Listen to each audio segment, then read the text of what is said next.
But I have to ask you about this news of the day that everybody's buzzing about, which is obviously this really wild group chat controversy with high level members. I don't think I need to explain it, but for people that maybe have been like, I don't know, in doing ayahuasca for the past few days, the Atlantic editor in chief, Jeffrey Goldberg, was mistakenly added to a group chat with high level members of the Trump administration where they were discussing a forthcoming attack in Yemen. The White House has actually confirmed the existence of this chat. And this morning, Jeffrey Goldberg released the entire unredacted text conversation, including text from Pete Hegseth with specific times and sequencing of planned U.S. strikes against the Houthi rebels in Yemen. I want to show you number six, the screenshot of the attack plans from the chat, Mr. McWhorter, just because for people that haven't seen, Jeffrey Goldberg did in fact come and bring the receipts. We don't have to read the whole thing. What do you make of this? What was your first reaction when you heard this? And what do you think should happen? I think someone should be fired. Oh, well, frankly, just the tone of a lot of it, with the emojis and the kind of bro slang orientation towards it all. It's all kind of like reading a newspaper headline that's a bunch of guys just jumped out and started wailing on somebody. It's like something from The Onion. There's an infelicity of tone that makes it clear that these are people who don't know what they're doing or they don't understand the basic gravity of their task. And I find that partly with the leak itself, partly with the frat-like tone, I would say that Hegseth, I mean, there's no point in saying it because it's not going to happen under these circumstances, but in a normal polity, Hegseth would resign because he's got egg on his face. That's what I think. But, this is now. Why do you think they're downplaying it so much? And I don't think it's like, the releasing of our nuclear codes, but I do think it's very serious given that, one of our enemies could have accidentally been added to that chat and done God knows what with that information.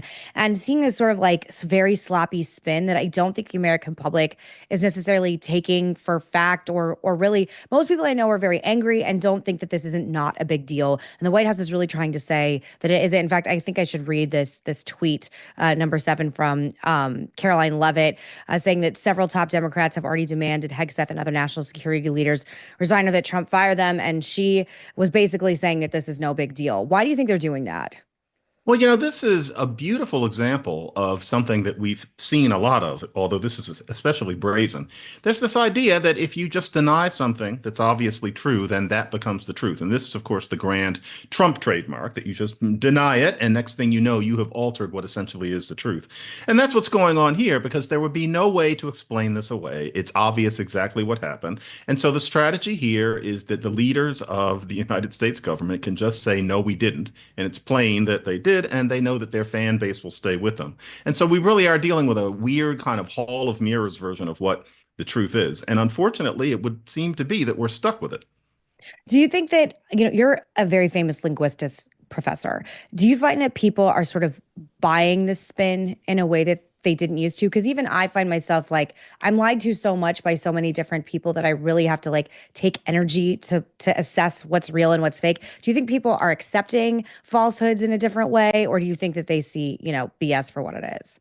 Well, you can see that the BS is what it is while also, frankly, just letting it pass because there's beginning to be a sense that this is normal. It's not one that I like, but it's normal for people who are in charge to lie because the larger goal is apparently to create an atmosphere, to create a vibe, or we're supposed to think about what the larger intentions are. And this is not something that we've ever seen. And it's partly social media, and it's partly a matter of what kinds of personalities happen to have gotten into office. But it's rather scary because people know that these are lies and yet are letting it pass. They're okay with the country being led by somebody who is a liar and encourages it in his clown car cabinet full of other people who are being paid to lie professionally. It's rather a shame.